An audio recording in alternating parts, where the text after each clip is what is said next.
Sam's going to speak about his long-term voluntary service in Peru that started off as a 6-month project but ended up being a 10-month project. Yeah? So I'll hand you over to that. That was interesting. Hope you find me as interesting. I'm not sure. But yeah, nice to be here and have the opportunity to talk about my experience in Peru. So as Claire said, I was in Peru for, I think it was just under 11 months in the end. Originally it was going to be 6 before I went way up to 8, and when I was out there, loved it so much, wanted to stay for another 2 months, so I was there for 10 months in the end. So I was working for an organisation called SKIP, which stands for Supporting Kids in Peru. And this organisation is based in a town called in Peru. It's a really dry, arid area. It's desert mostly. So there's the infrastructure has kind of been built up, and the irrigation systems and everything. So there is some vegetation, but it's made by man-made irrigation systems. And the kind of community we were working with was a community based on the outskirts of the city, and there were people that had come from the mountains and from the jungle over the last 20 years or so. And they built adobe brick houses and communities on the outskirts of the city to live, to escape civil war, to escape hardships of the life in the mountains and the jungles. So these were kind of families living on the poverty line without much economic kind of hopes or anything like that. So SKIP was working with a kind of holistic approach to development, wherein as well as education for the kids, we have an education team which backs up their kind of their public education. There's also a team of psychologists, social workers who do things for the mental well-being of the family, not just the kids, but also their families and the community at large.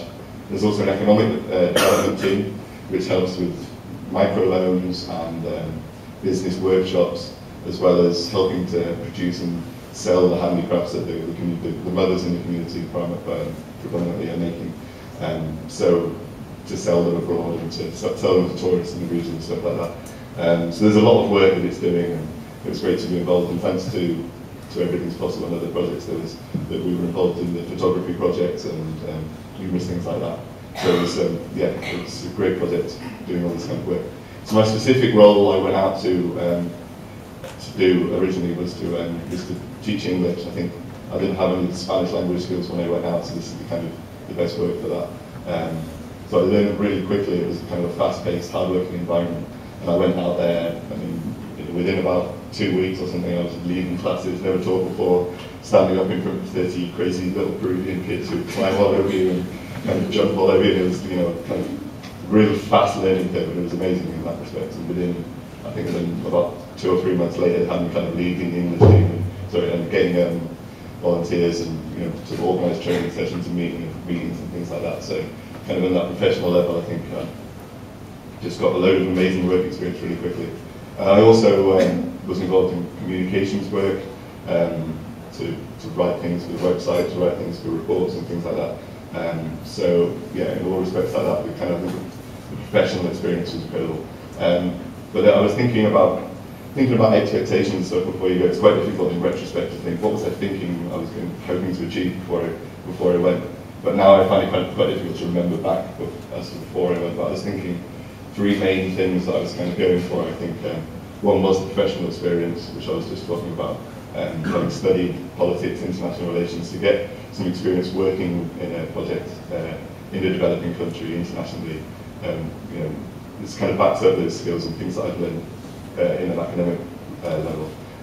Also, the second thing, which kind of ties into that again, is language. To learn the language, to learn a foreign language. I know that British people are kind of infamous for being awful at knowing other languages, and quite often we just kind of walk around speaking English with more gestures and a bit louder. So like having that ability to actually be able to learn another language and be able to speak to people is, I thought would be, obviously it's a good skill. And then the third thing is just, I've travelled a lot before and I've been to many different parts of the world, but to actually stay there in one place, learn about the culture, learn about the people, and about how life is. I thought that this is one thing I wanted to do. And so on all 3 of those levels, I think 3 things I originally went for, I feel like I achieved those things that I wanted to achieve, and more. I think with the work experience, as I say, I went initially just as an English teacher, but ended up running an English team and writing communications work. Similarly, Spanish. At first, I was like, I'm never going to learn this language. So it's difficult, obviously. But after a little while, when you actually start speaking, I felt pretty confident about it, and I think that's quite a good skill to have. And then finally, with the experience of living out there and working with the real high caliber level of people that were volunteering out there and working out there, I feel like I learned a lot, personally, professionally, and everything. So, in all, it was a fantastic experience. And thank you for everything's possible for helping me to get it. Thank you very much.